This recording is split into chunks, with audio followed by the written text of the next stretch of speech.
38. cilete tercüme tefsir Kur'an'dan. Elhamdülillahi Rabbil alemin. Ve salatu ve selamu ala seyyidina seyyidil enbiya vel mursalin ve ala alihi ve sahbihi ecmaîn. Kur'an'ın tefsirinden, açıklamasından, tefsirinden gelip yettik. Sure-i Bakara'nın 163. ayetine. Geçenki ciletede de şoň üstüne biraz gurrun açtık. Ve ilahukum ilahu vahid la ilahe illa huvarrahmanur rahim. Geçen hafta şoň üstüne biraz gurrun verdim. Ki halky ummat-ı İslam'da başdaki ummatlar bilen ba gurrun Allah Teala'ga ananmaklıkta dev oldu. Belki Kur'an'ın getiren diyaneti, İslam'ın getiren diyaneti ki hemme peygamberler da şu diyanet bilen geliptir. Ne mevzune? Tevhidin üzere.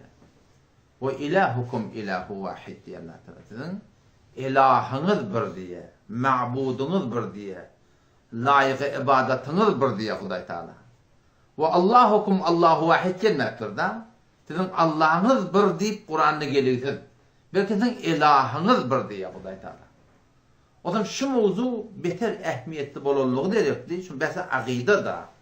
Akide diyenler zil sahtar. Etekteki bütün almaturgu kavudip, almatur bağlap, butullap, etek gayim olunca çok da 2 tabağa, 3 tabağa, 10 tabağa, ta ki 140-150 tabağa sahtıman kuruyanlara şu defedeki tabağala, şu etekteki şunu cıdap duracak olsa ne etmeli şu etekteki butunu gayimden gayimrak koymalı. İlliden illirak koymalı. Almaturunu yoğuyulun yoğuyurak etmeli. Yoksa defedekinden her neyse odallarının önünde gruhullah var yoğuy. Öyle şu da yırtırtırmese öyle gruhullah kaçacak yani. O zaman İslam'da akide beter muhimdir. Tevhid beter muhimdir yani. Şu muhim olanlık derekli, şu asıl olanlık derekli hemme peygamberler başta gelip şuna davet ettiler.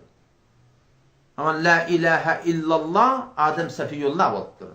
La ilahe illallah İbrahim Halilullah oldu. Çünkü başının ütyen yeri yok. Bir yerde ütyettır, namazı bir farklı oldu. Aradatı bir farklı oldu. Zekatı bir farklı oldu. Hicabı bir farklı oldu zamana göre. Dehret podiyan farklı oldu. İbadetlarda, furuatta farklı oldu. Peygamberlerin ummatların yağdıylarına göre.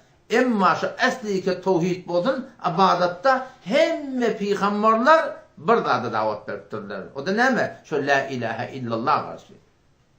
O şu la ilahe illallah da Allah'dan başka ilah yok diye. Allah'dan başka Allah yok diyen gurun diye. Yani var ya şöyle 2 tane Allah var diyeyim ettiler. Hemme peygamberler şu Muhammed'ler direktli la ilahe illallah için davet ettiler. La ilahe illallah Adem Safiyullah oldu. La ilahe illallah İbrahim Halilullah oldu. La ilahe illallah Nuh Nebiyullah oldu. La ilahe illallah İsmail Zebihullah oldu.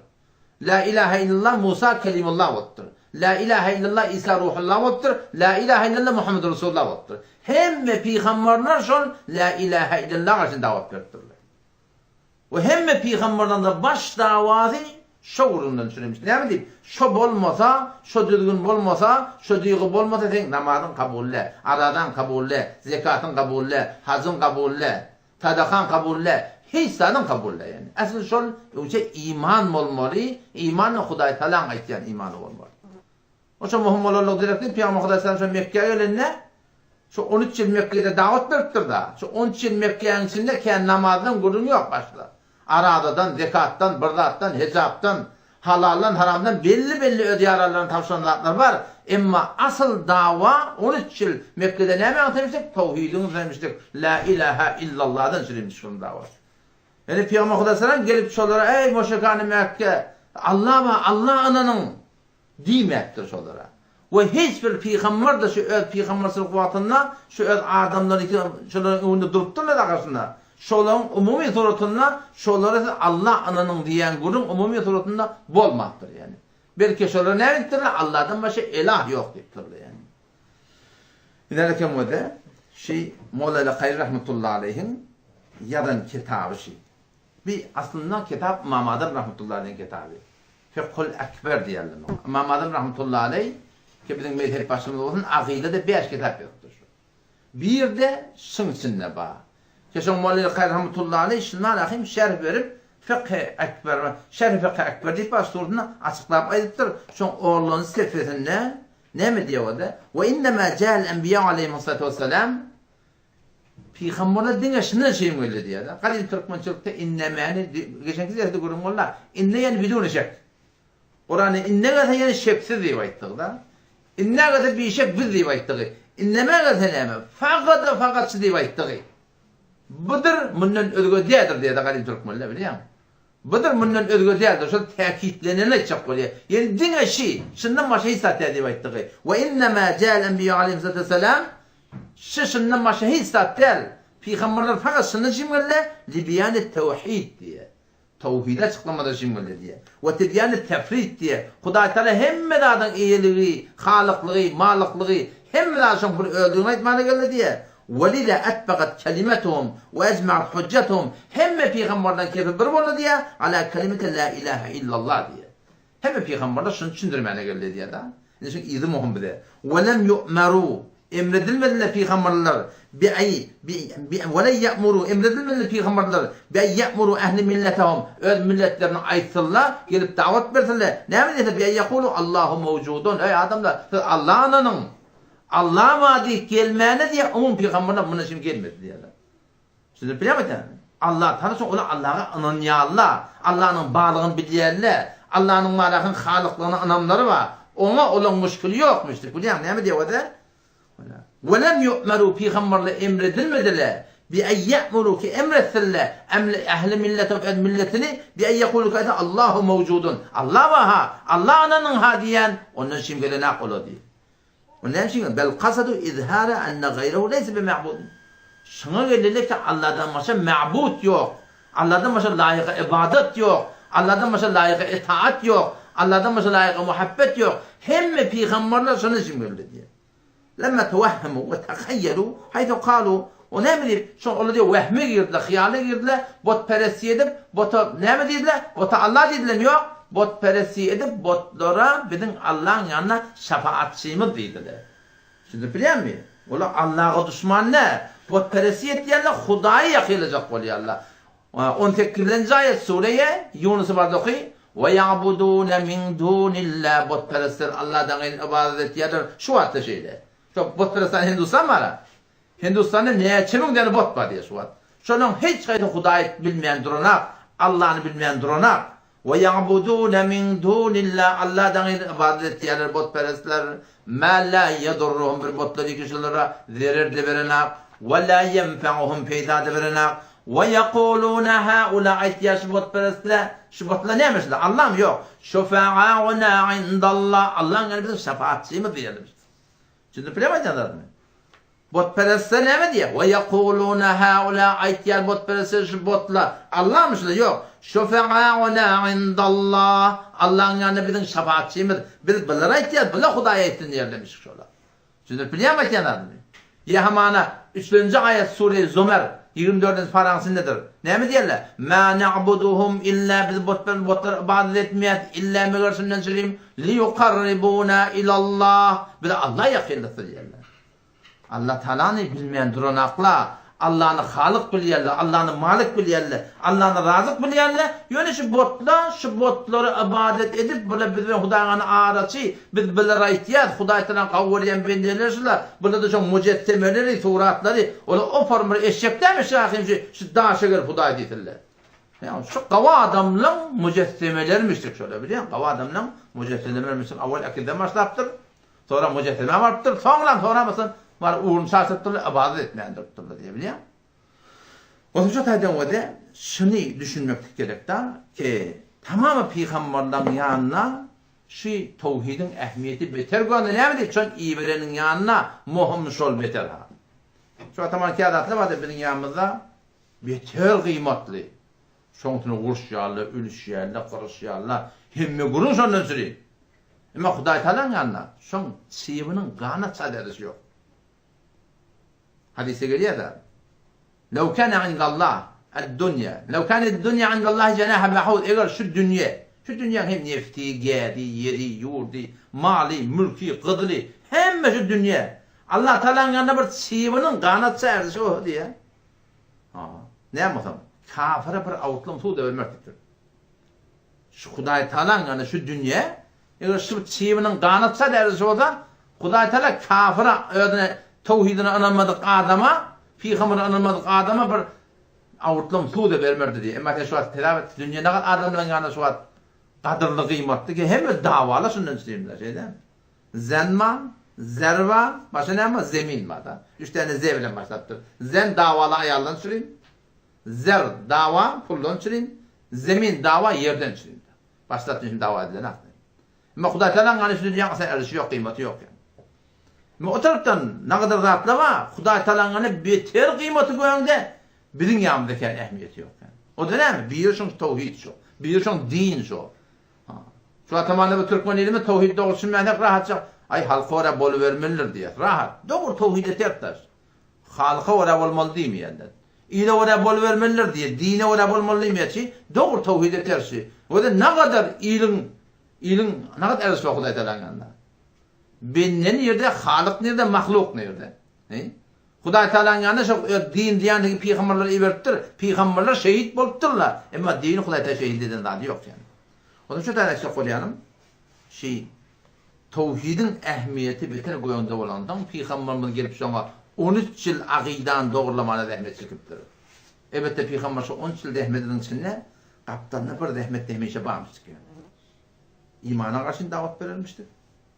Ondan sonra şu gittiğin davatı okuyun, siret okuyun, kim bana arka çıkacak diyermiş peygamber.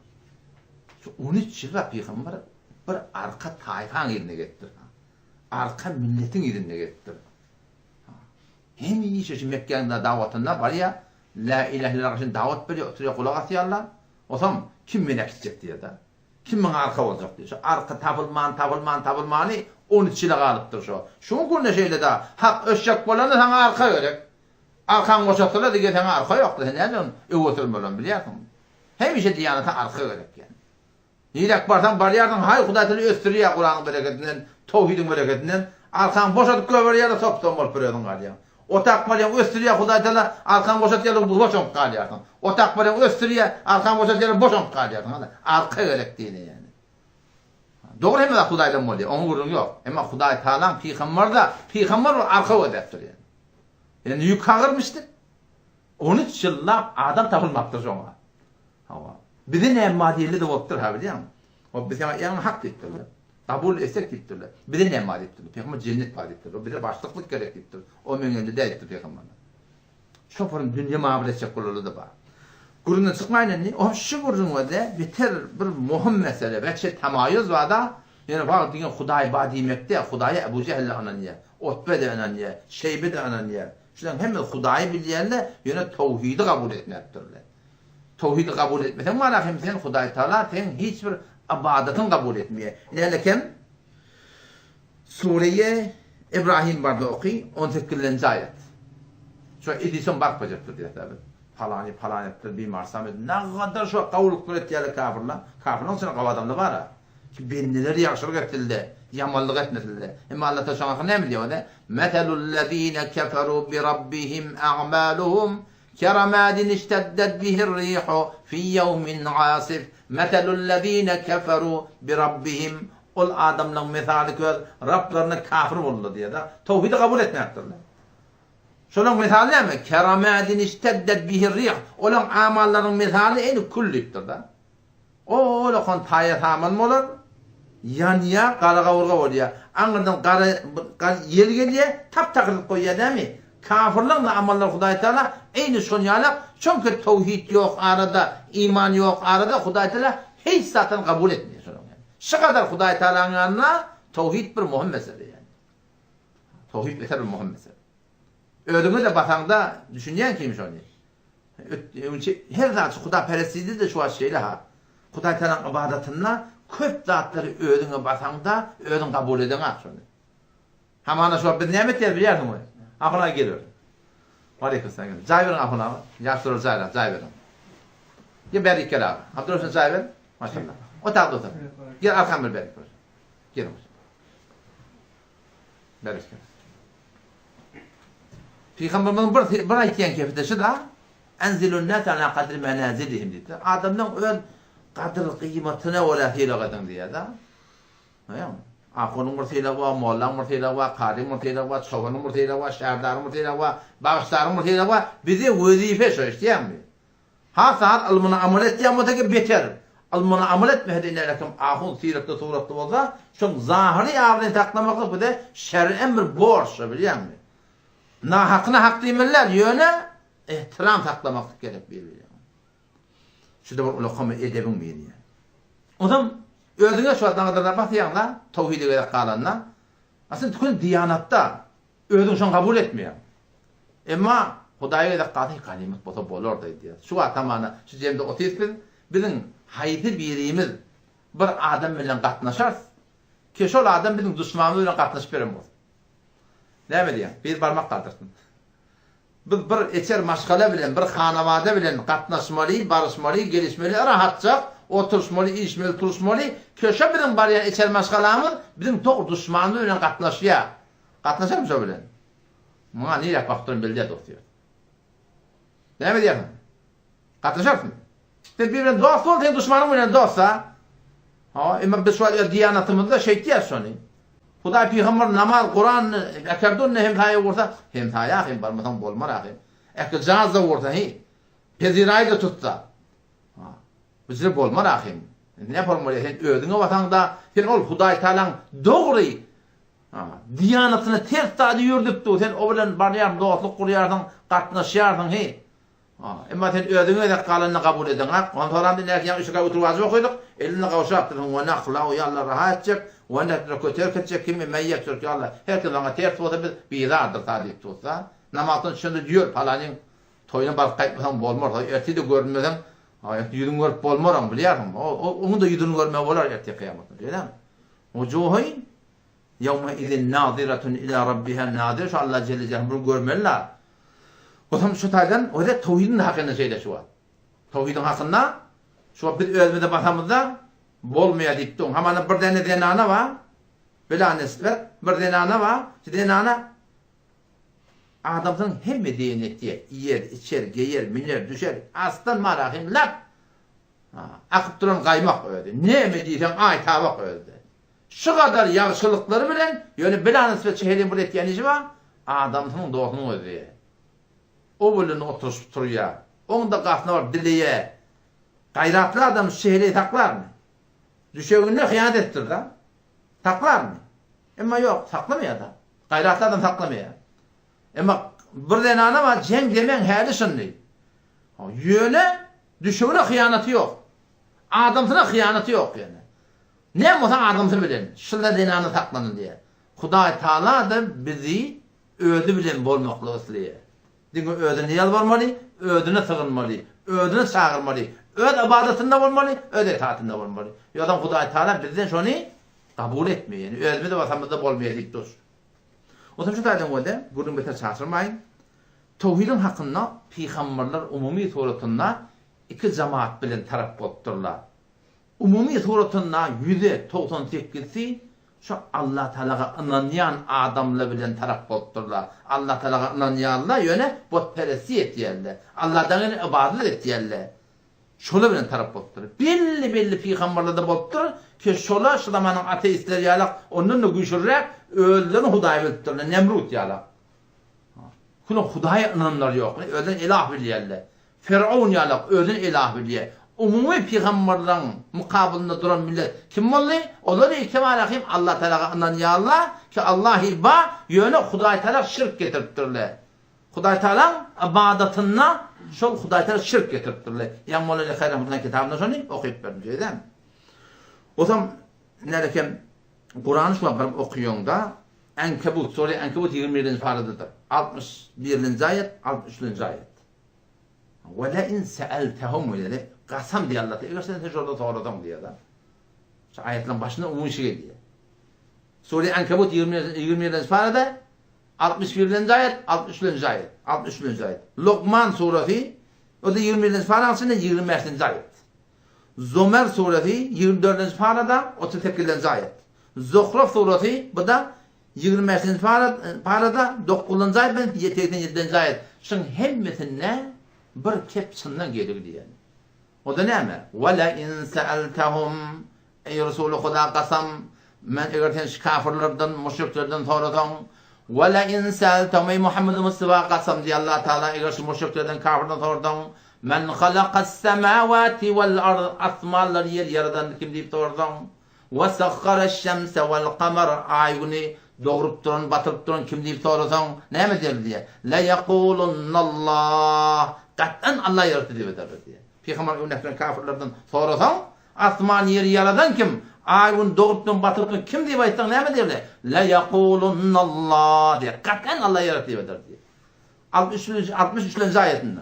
Sure Ankebut'ta 20. parada. وَلَا اِنْ سَأَلْتَهُمْ Ey Muhammed Mustafa kasam diye Allah Teala egerten kafir müşriklerden sorarsan, men nezzele mine's-semâi mâ'a kim asmandan yağdıryan kim فَأَحْيَا بِهِ الْأَرْضَ بَعْدَ مَوْتِهَا yer ölünden sonra şu bulan şu yer diriltiyen kim diye sorarsan kafirler ne mi der diye لَيَقُولُنَّ اللّٰهِ Kat'tan Allah yarattı diye diye. Allah indir diye, Allah diriltiyor diye. Şecere şolan arasında bir bellice kepmiştik şu yani. Bu delil nereden? Kur'an'dan delil. Hadisten delil vereyim. Hadisten yani kemşik eline kitap Merkatçı. Şerh-i Meşkatçı. Şu kullen baştan ayak şu kitap takriban 600 sefeden 45 tane lakim. Ul okun kitap şeyle onun şuna şerh yaptırlar 13 yıl tarih. Molla kayramtla Hanefi mezhep ulemaları. Asli nevisinde yani Meşkat Şafii mezhepten. Ama sonra şerh verenlerden biri Molla Ali Rahmetullah Ali. O zaman şunu hücrede diyet veriyerler dediler. Yani kıyınlatak da Türk mesela hücretinde umumi suretinde illa maşallah kamil okuyulmuyor. 600 sefer olaydan okuyla ata 100-150 sefer. Umumi şeyler. Belli okuyan yerler var. Hatta o vakıdan ırmarkelerle kamil okuyorlar. Bir de şurada okuyamında şunu 2 cilt, 1 cildin başı ustad ders veriyor, o 1 cildin başı ustad ders veriyor. Üstadısının için hadis geliyor. An İbn Abbas radıyallahu anhu kal كان المشركون يقولون قولون ما قلنا مشركان مكة الله أنان يا الله يعني الله şirk getiriyorlar.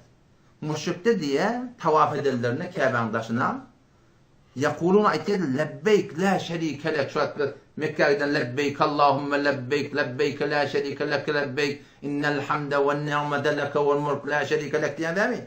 Şu müşrikane Mekke şu zamanı Peygamber Aleyhisselam'ın vaktinde kafirler müşrikler tavaf ederler müşrikler. Mekke'nin taş teorine o zaman şunu ne yapıyor? Lebbeyk ne? Kelimesi yakun lebbeyk la şerike lek diye verirler diye. Şimdi idinden bir kefaçacak oluyor Allah. Peygamberimiz eşitip ne mi diye? Veylekum kaddin diye verirmiş. Vay sizin haliniz. İdin aytmak diye verirmiş. Şu idinden yine bir kefaçacak Allah. Ne mi diyorlar?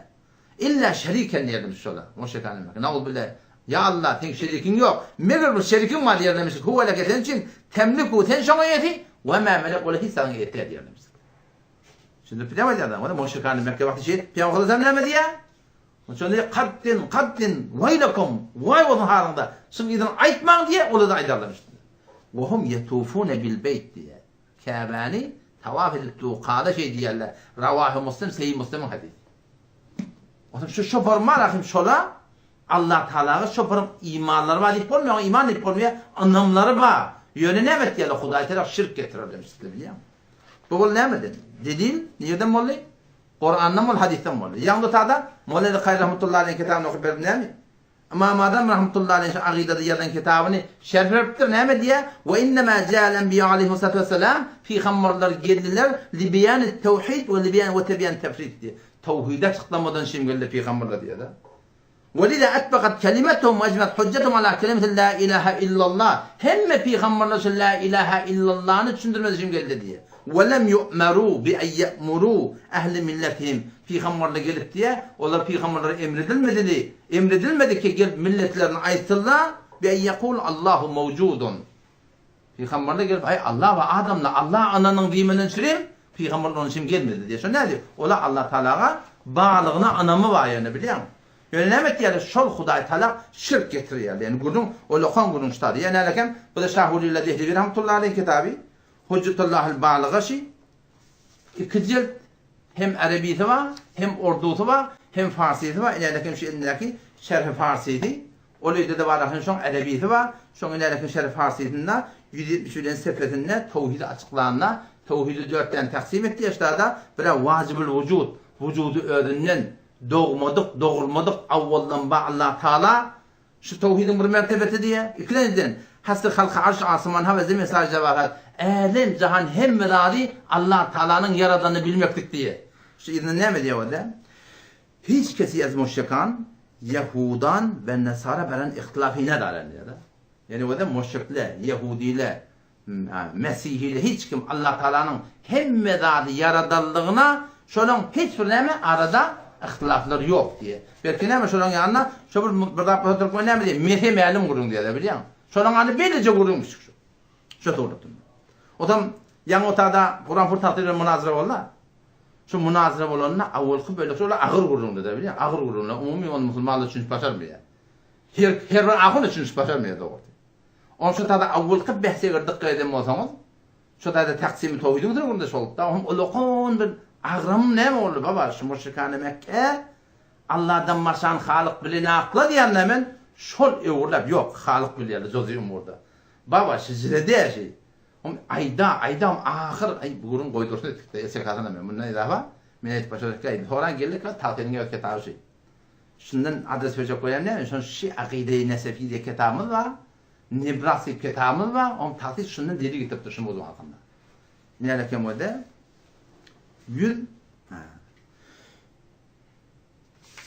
106 seferinde. Ulan bu tatmin kitabından eticiğine ne mi diye. Şimdi şu tadı olakon behşe oldu ki bu müşrikane Mekke hemmedadi yaradan Allah biliyeli diyelim şey diyene. O yok diye. Avuncak derdi de umurlarını öz mabutlarını Halık biliyeli. Bak böyle de yok şeyle. Böyle de şeyle de. Ahıl koydursun ettik. Şimdi bu bir metemeyenin vurdun. Bunu bir adam inkar eder demek zihinde yok da. Sonra öğret gelip tatilin kitabını yamaşladım okuyup çıkamda. İşte adı ortam ilerlerken. Der şerh akaid-i nesefiyye ve şerh nibras en şu formülü diye. Fe innel Arab çünkü havatlar kafir Araplar kânet ta'taqidu yani itiqadı mustemir şimiştik. Hemişe itiqadlar bağmış diye ettiği. Kânet ta'taqidu ettir da.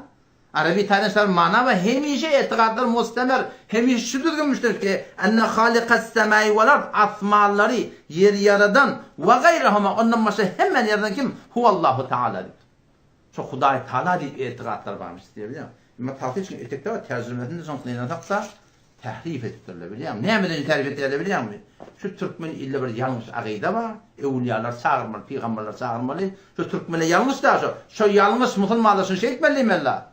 Son şeyden akla. Qara şu Türkmeni biz şeriatı öğretecek olmalı. Şeriatı Türkmen'e öyle kalbıram yoracak oluyorlar biliyor musun? Alaca hidayet geldi çağır. Faston fil lobusla haşiyetinde kufur dik geliyor. Fetva veriyor, niyetin doğruluğa evi yok diye. En sporun buraya da şeriatı ters tadı edip niyet doğruluğa oluyor ama ben kabrın önüne namaz okuyacak, niyetim doğru diyecek mi? Olur mu şeriat burada? Şeriat ne ediptir kabrın önüne namaz okuyamakla biliyor musun?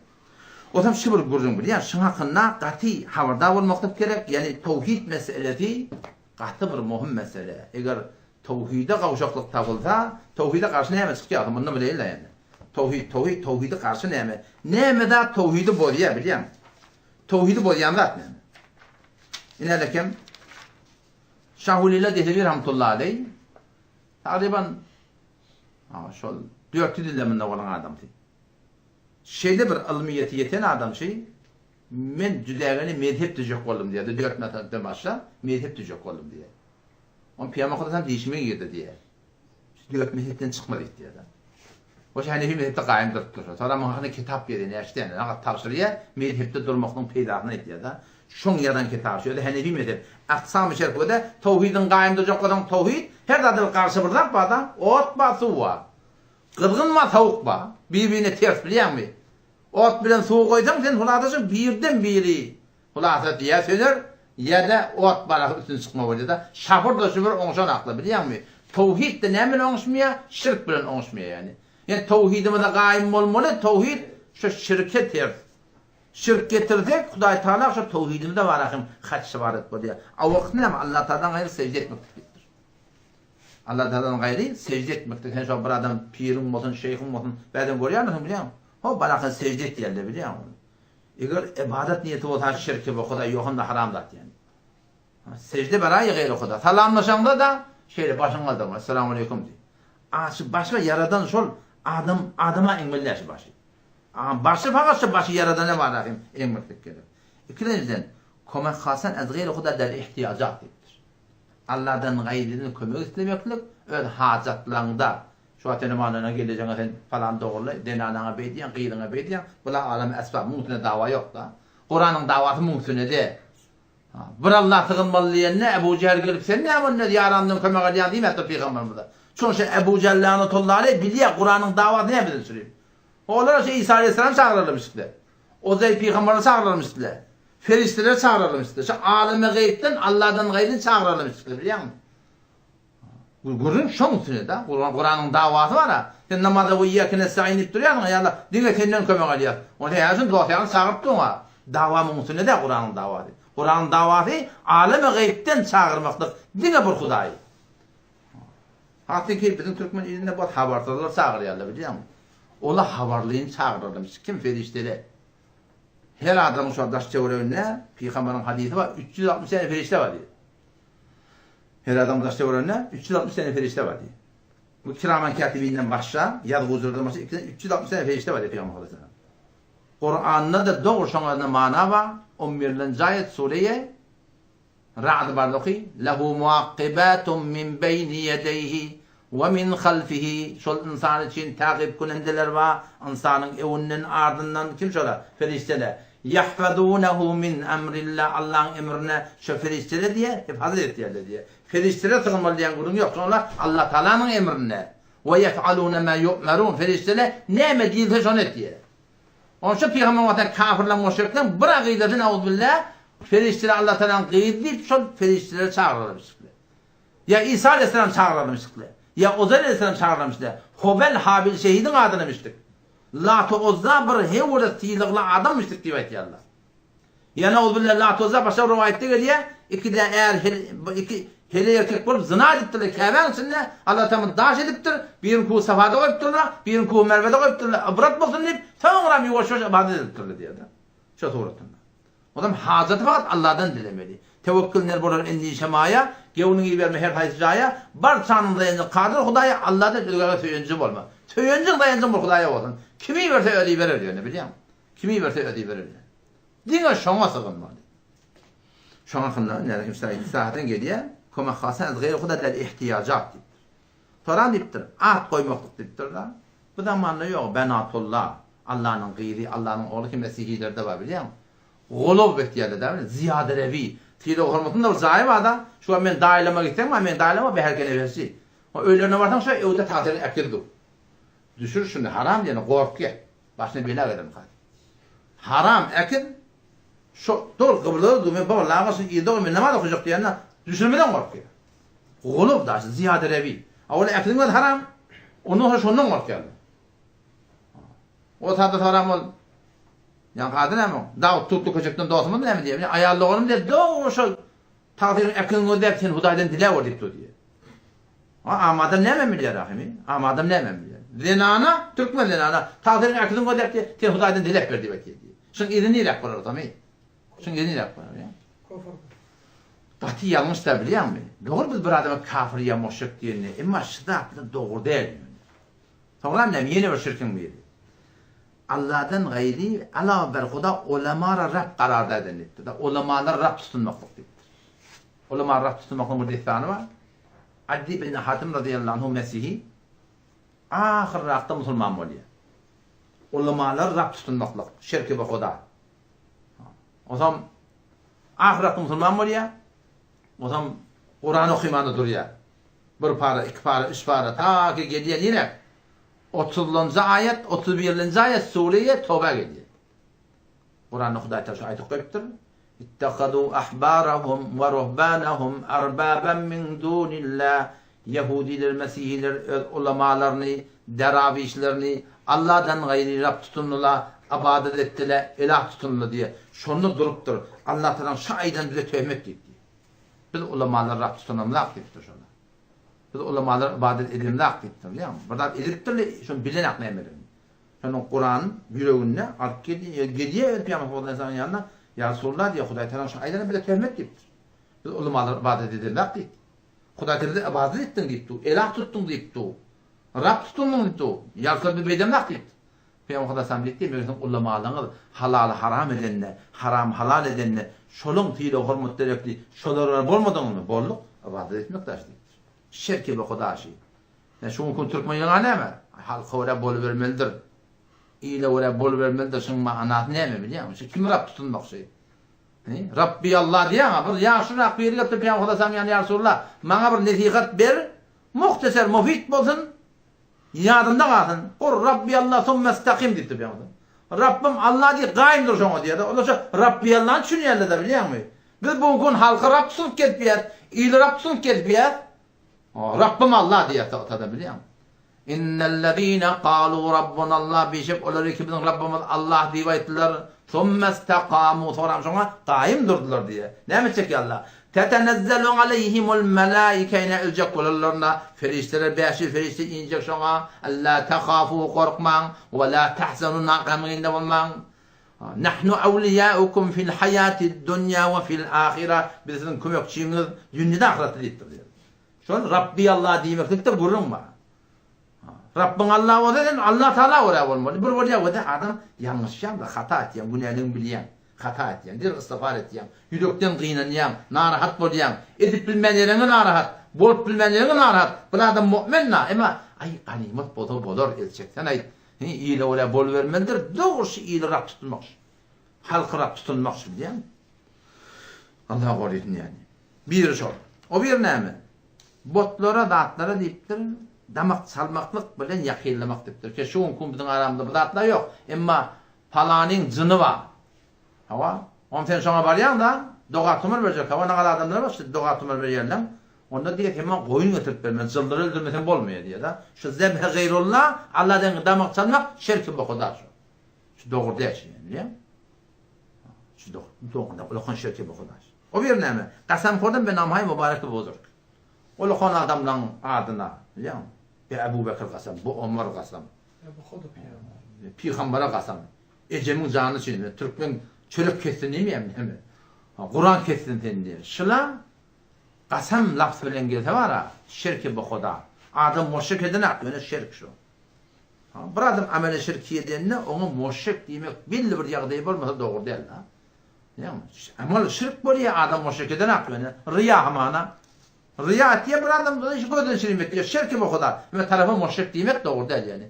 Katı korkmalı Müslümana kafir ya müşrik demeden. Şu evvela bir ona yamallığımız yok. İkinciden hiç mümkün müşrik kafir deyip durdan. Mümkün ne kadar beyleye görür daha. Doğru ki hem Allah'ıma olsam senin de kefinde kabul edecek olsam işte biliyor musun? Onun için şunu sormalı. Hükümde şu olsa ayıklamıştık yani. Bu da bir. Ondan sonra ne mi? Namgozari be namhay gayri İslami deyipti. Abdüluzza, Abdüşşems. Allah'tan gayri abd tüyümöklük biliyor musun? Peygamber Aleyhisselam geliyor ki inlerken çok hadislere geliptir. Sahabeler hali Abdüluzza'mıştır. Ozzam milleti oluyor da. Abdüşşems günün milleti oluyor. Peygamber Aleyhisselam adına Abdullah, Abdurrahman nakti. Bizim aramda ne yapalım nakma şu? Abdurresul var biliyor musun? Abdülmuhammed. Ya maşat verdi var ortam biliyor musun? Şurada doğru değil yani. Şurada burada ki ıslah olmakla gerek yani. Abi şu an olmayan idafan olmuyor. Fukaha almaktırlar. Hatta kitaplarda geliyor abdü değil mi yani? Yotin tevilin için ne ki? Fetavai latifiye var. Ulemayı duyuben şunu soraptırlar. Mesela malum Rabbı diye de. Yotin tevilin için yani. Ulemayı duyuben şunu soraptırlar. Ola tamam geçende koku deyin. O hem şunu reddettirler. Menehin tevilin ol vakti makbul ki ola kollun ha juriyetin ne bileyim. Ola bula bir gurun bileyim. Tevhidden iman ma, tevhidden taat ibadet var ki biz şundan beter korkmalı.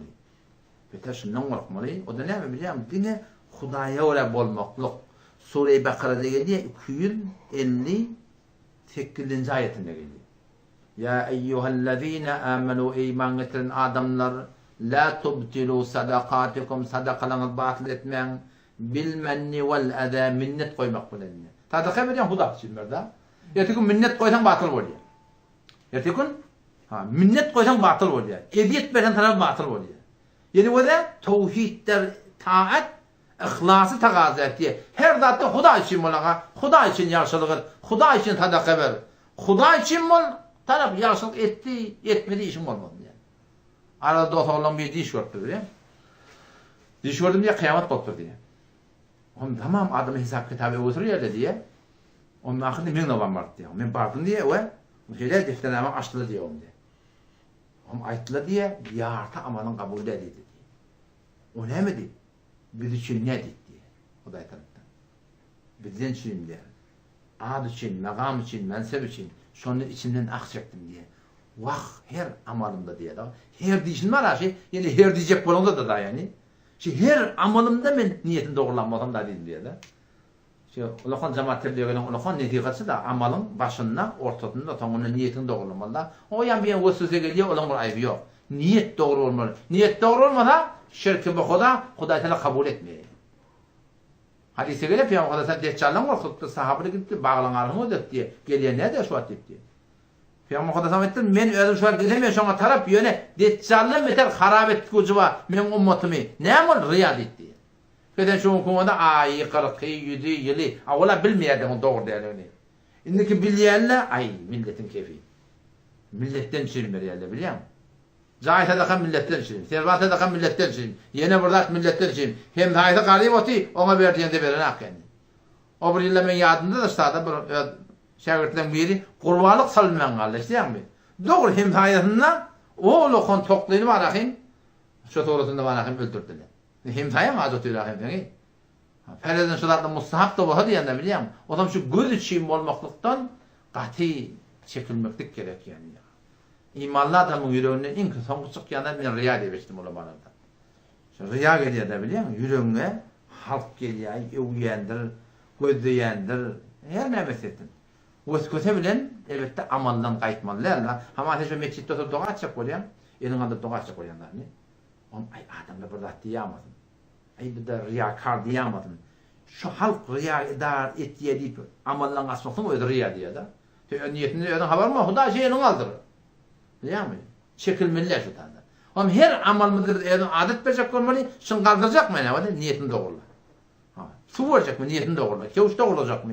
Ayarını ıhtım edecek mi? Adımını ıhtım edecek mi? Her bir işte, her bir sadaka, her bir hayırda var. Şu niyet doğrulamaklık gerek. Yoksa da ne mi? Tevhida doğru bir tiyatlar. Ve ilahukum ilahu vahid. Sizin ilahınız ilahi vahid.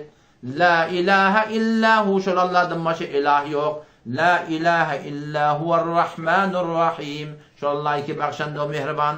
İnne fi halqis semavati vel ardi şek asmanların yerin yaratılmaklığına ve ihtilafil leyli ven nehar gece gündüzün gidip gelmekliğine uzalmaklığına, kıyıt kalmaklığına, karanlık olmaklığına, yaktı olmaklığına ve ihtilafil leyli ven nehar vel fulkilleti tecri fil bahri bima yenfe'un nas. Ulukon gemilen deryada adamdan peydarından çirin gidip gelmekliğine, cari olmaklığına وَمَا أَنْزَلَ اللّٰهُ مِنَ السَّمَاءِ Allah'ın atmandan yağın yağdırmaklarına فَأَحْيَا بِهِ الْأَرْضَ بَعْدَ مَوْتِهَا yer ölünden sonra şeysi bulen Allah'tan yerini dir etmeklerine, ölüp yatan yeri dir etmeklerine وَبَثَّ ف۪يهَا مِنْ كُلِّ دَابَّ yerin yüzünde tamam cömbende candarlaşmanın pakş etmeklerine, yer etmeklerine وَتَسْرِيفِ الرِّيَاحِ yerleri öğürt çöğürmeklerine وَالسَّحَابِ الْمُسَخَّرِ بَيْنَ السَّمَاءِ وَالْأَرْضِ asman yerin arasında buldum musakhar bulup durmaklarına gidip gelmeklerine ne var?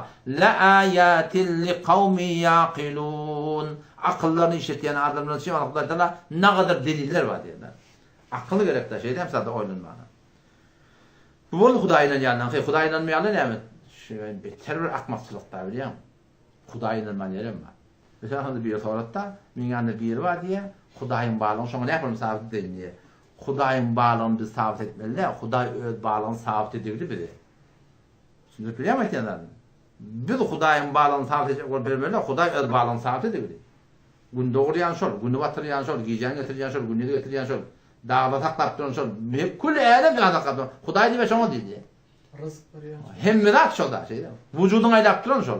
Biz hava Hudayın aydan ihtiyarındır hem. Ve Huday tanı öz bağlanını öz sabit etti. Yani şuna akıl gerek oylanmana. Le ayatin li kavmi yaqilun ya da ne kadar nişaniyle var diye de. Korona anlanılı adam da biliyor musun? Göde de görünen. Bir nesil adam öldürdü. Göde de görünen. Göde görmeyen anlattırlar. Ne yapar bunun adla? Üskürttü, askırttı, öldürdü, bunun adla da. Hemme de edip durun Allah Celle Celaluhu, şuna onanmalı ne bir adam. Şu yerin yüzünde bir da taptırlar, keşi hot bulamazsın. Bir da taptırlar da, iki da gerek, bir da tavarlar. Şu hot öğrenmedin da. Hiç çizi hot çizine şot, hiç ahan xanjarı tizine şot diyor da. Hiç bir da hot bulanakta. Şu anırtınlar kudret ba, o ne yaparım bilecek olan Huday olmalı ağabeyim. Lem yelit şu, doğurmaptır. Ve lem yulet şu, doğurmaptır. Leyse kemitlihi şey, hiç de son yanak değil. Ve huve semiyul basir şeneva bina. Ma yekunu min necva thelâtetin. Şol kulak koş kepleşeyenlerden sana. İlla huve rabi'un bir Allah'ın dördüncü. Hudayklar hem yerde bağ. O da oradan akıyor. Biliyor musun? Şu Allah Teala'ya imanı, şu akmakları iki varın korona anlattırır son anılmanı yerler. Şolarda külün akıl yanat yok yani biliyor musun? Burada var akın şut değil mi? Pert dedi de kullen yani. Akıl yok kullen. Şu ehlim cihan in hem kudret doğdu hem de kudret. Ağzına sıkalmalı, yüğü olmalı. Hudaytan kudretini öğrendi biliyor musun? Gönlünde uğraştır da. Hem şimdi sağlıyor o da yine. Şu ağaçta meyve çıkmadı. O da bir form meyve, o da forum meyve. Bar çarşamba vardır o da rengin hanzak kodan var akın ve tomaşa. Kore zeminayda ağırlığıyla havada doğdu. Elim cihan ne kadar ağır taklandı. Şu zat hak taklandı. O ne yaparımlık yok onda. Öyle Kur'an'a ayettir ve la yuhitune bihi ilme. Hudaytan bana fikret vermeyen ben ne yaparımlığı bilmezsin deyittir da. Bilip olmuyor Hudaytan ne yaparımlığı. Çünkü nimet yerlerini biz kalığını biliyor musun? Nimet yerlerini biz kalığını. O da şu da inşallah Teala İslam'da akide beter muhimdir. Tevhidi beter gayim olmalı. O tevhidde de emeli tevhidle var da. Niyeti tevhidle var. Hasan şu ihlasın vurdun her bir zatta dine Allah'dan şirin olmalı. Allah'a ters durdun mu? Şol var tevhidinde işte hayırlı tabiriyor. Müslümanlıktan çok kıynalar biliyor musun? Meşhur Muhammed Yusuf'a o kanca olan mı Om geleceği var meşhur ağa senin o kan bunun ara perde hep böyle. Onun meğer geleceğin buna ruhları sallamlaşma hakkın yok. Mehrem namerem de o kan olmaz turni. Om kıyın doğru kıyın. Ama Hasan anlat böyle boynatan anlat da. Boynatan anlatsın. Çaren yok. Dünya sicnul mu'min. Peygamber Hudadan şu dünya imanladan zından iptir zaten. Zındana girip görünmeden var akıyım. Hala vatın yatırmıyorlar. Hala yerine oturtmuyorlar. Hala ev başına gitmiyorlar. Hala adını iğdirtmiyorlar. Hala onu çıkartmıyorlar. Zındanla. Sen şu dünyada imanı oraya yazacak olan şu imanın koruğundan bir zından. Yani şın bereketine dünyanın da koruyla, ahirinde koruyla yani. Şu korona var. Korona gelinde ne kadar koruğlar koydular. Beytmeliler, şeytmeliler. Ne mi deyip koruymanın içinde dinin koruğluğu, dinin etmediğini bizim ölümden sürüyor yani. Onda zarar yok yani. Doğru zahmet var. Öyle zarar yok yani. Onun için de inşallah İslam'a, Kur'an'a her bir zattan beter ehemmiyet koymak gerek. O dua diyeceğinde biliyor musun? Uzak yol da bir. Uzak yol tabi bunu Huday Teala var akım bir imam bilen gitmekte. Hanavada içer maşgala, din diyaneti öğretmekte bir ulukan borç adından ad her gününe öyle bir muda Huday Peygamberden gurulmadın. Kitaplar var arada biliyor musun? Dinin diyanettan hatı desalla bilen oğlu sıgavi üstad beyandır da din diyanete şoğuk tabir yandır. Şoğlar sorun inşallah eklemek. Esselamu aleyküm ve rahmetullahi ve berekatuhu.